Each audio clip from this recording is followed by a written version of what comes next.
হাইকোর্টে দিচ্ছি, আল্লাহর রহমতে সব ঝামেলা শেষ। এটা আমাদের দোয়া। আমি আমাদের এলাকার ছেলে হিসেবে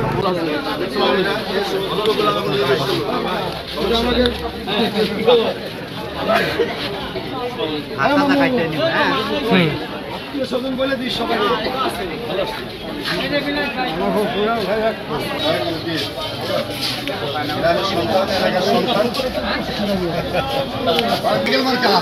বলে দিন সবাই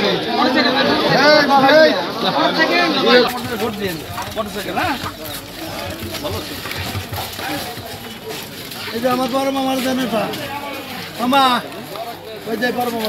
আমি আমার ফরিদপুর সদর উপজেলাবাসীর প্রতি আমার উদাত্ত আহ্বান যে আগামী 8ই মে ফরিদপুর সদর উপজেলা পরিষদের নির্বাচন, উপজেলা পরিষদ নির্বাচনে আমি মনে করি যে এই সদর উপজেলাবাসী তাদের একজন সেবক হিসেবে তাদের পাশে থেকে কাজ করে এবং বঙ্গবন্ধুর কন্যা জননেত্রী শেখ হাসিনা যে 2041 সালে যে স্মার্ট বাংলাদেশ গড়ার স্বপ্ন দেখছেন, সেই স্বপ্নের একজন স্বপ্ন সারথী হিসেবে, একজন কর্মী হিসেবে আমি কাজ করে যাব এবং আমার এই সদর উপজেলাকে একটি স্মার্ট উপজেলা হিসেবে আমি স্থানীয় এমপি মহোদয় এবং আওয়ামী লীগের নেতৃবৃন্দ সকলের সহযোগিতা নিয়ে আমি সরকারের সহযোগিতা নিয়ে আমি এই সদর উপজেলাকে একটি স্মার্ট উপজেলা হিসেবে উপহার দিতে পারবো বলে আমি মনে করি।